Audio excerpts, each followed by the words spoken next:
Hello Tara, welcome to WLA Singapore.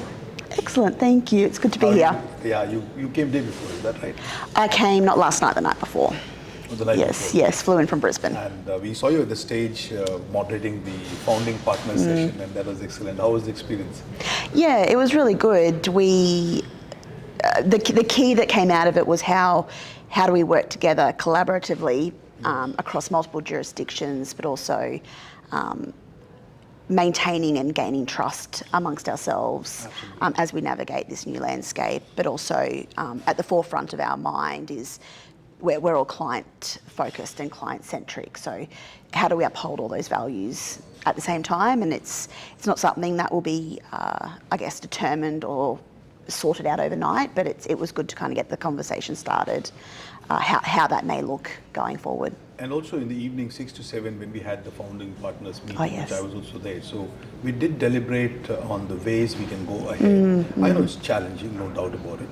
But I'm glad that you and other founding partners see value in doing something locally as well. Yes. So that the idea being it brings benefit to everyone who's part of the organization. Yeah. So it's going to remain challenging, but I think we're going to have another meeting today, and the partners probably will bring forth their points, which will be deliberated in that meeting.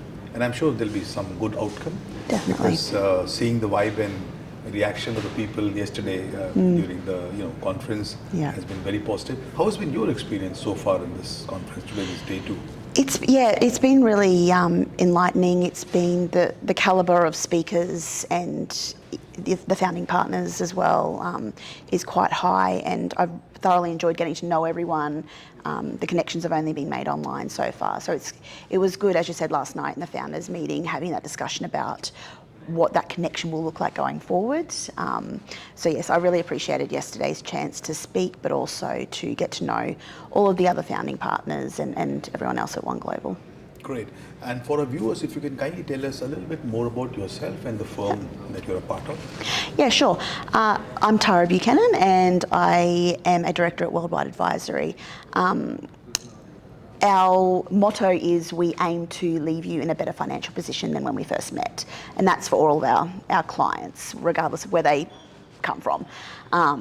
We deal with a lot of entrepreneurs, businesses, high net wealth individuals, and helping them navigate when they leave Australia, how they can remain compliant once that's happened, or even those who are coming into Australia for business or physically relocating themselves, what the tax landscape looks like, what their obligations are, and how we can effectively and legally minimise tax for them. Because at the end of the day, the main reason people move is for business and wealth retention, and I'll be honest, in Australia you can earn money, but you can't retain wealth at the highest tax bracket, which is currently 47%.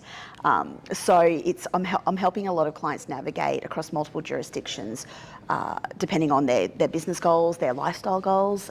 Someone who is, husband, wife with a couple of kids, their location, desire is a lot different to an 18-year-old cryptocurrency millionaire that I talk to. They don't mind going to a country that may not be so family friendly. They just want to move to cease their tax residency and figure out the rest later. Whereas for families, that conversation looks a bit different, how we navigate ceasing tax residency, minimising tax, and going forward.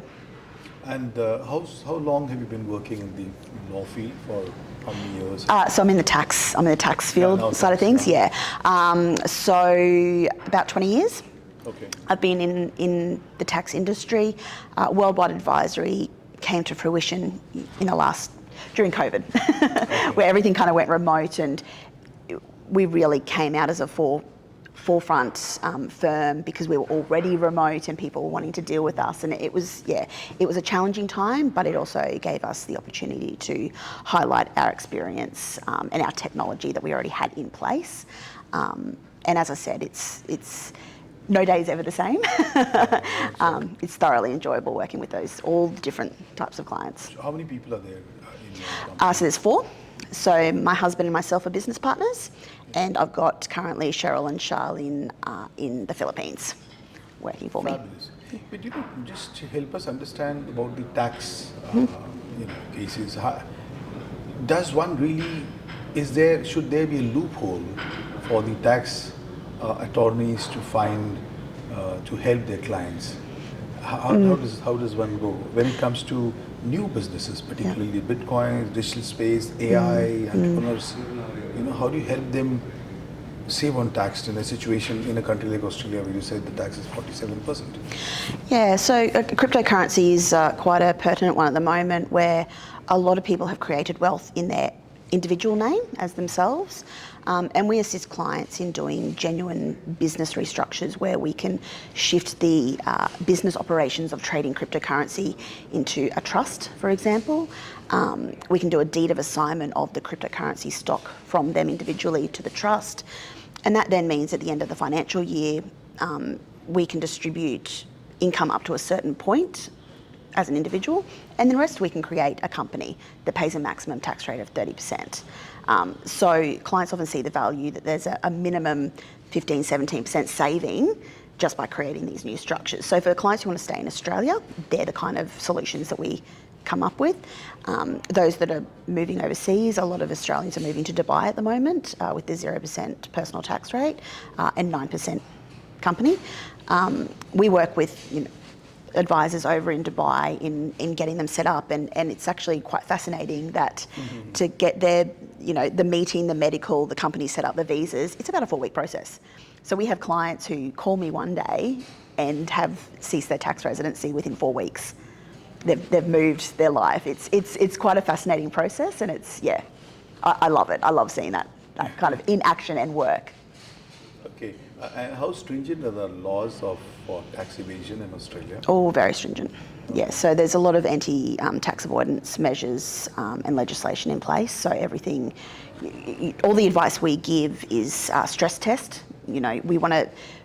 We give a piece of advice, we give a strategy, and we need to look at it, step back, look at it, and go, well, if we were the ATO, how would we pull this apart? And that's the ultimate test when we're giving advice as to whether it's a green tick or we need to go back and reevaluate this. Sometimes we deal with lawyers, tax lawyers. We have a lot of binding ruling applications that we get lawyers to assist us with because that is the ultimate decision. The ATO can't issue a binding ruling determination and then go back on it. So where there's any grey area, we go down the legal tax binding track. Otherwise, it's all about strategies and what we can put in place to minimise risk. Okay, so great. So one of the questions that I want to ask, and this will be the final question, is how do you see yourself as one of the WLA founding members to kind of have a regional chapter in Australia and continue, doing what the global organization wants to achieve, because this is going to cost time and effort and administration, probably 10%, 20% of your time, I don't know. So do you think you or any of our founding members, this is a common question for everyone, are they really ready? One, in terms of inclination, which probably is there because that's why they're founding members, but in terms of time availability and in terms of experience, because this is a leadership position which is going to need some kind of experience, some kind of capability to motivate people, maybe organize an annual event at a regional level, maybe 20 people, 25 people. How do you think someone like you, for example, is prepared to take this kind of challenge? Yeah, that's a good question. I think with the inclination side of things, we all made the decision and the time and monetary investment to come here. So I think that shows our good intentions and what hopes we have for One Global.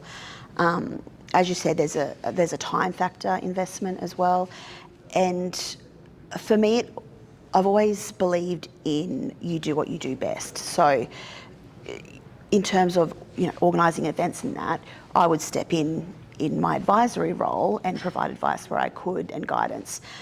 But I have staff and assistants who are much, much better at administrative side of things than I am. I take my hat off to them. I'm not, I just can't do that job well.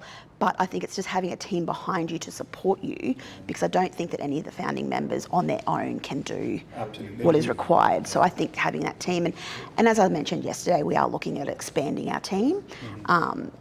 And you know, we only came on board with One Global about a month ago, so it's been quite a quick process. But the minute that conversation started, it then moved to, well, we probably need to look at more staff members to cater that, the back end of our, not only our firm, but our ultimate objectives and goals with One Global.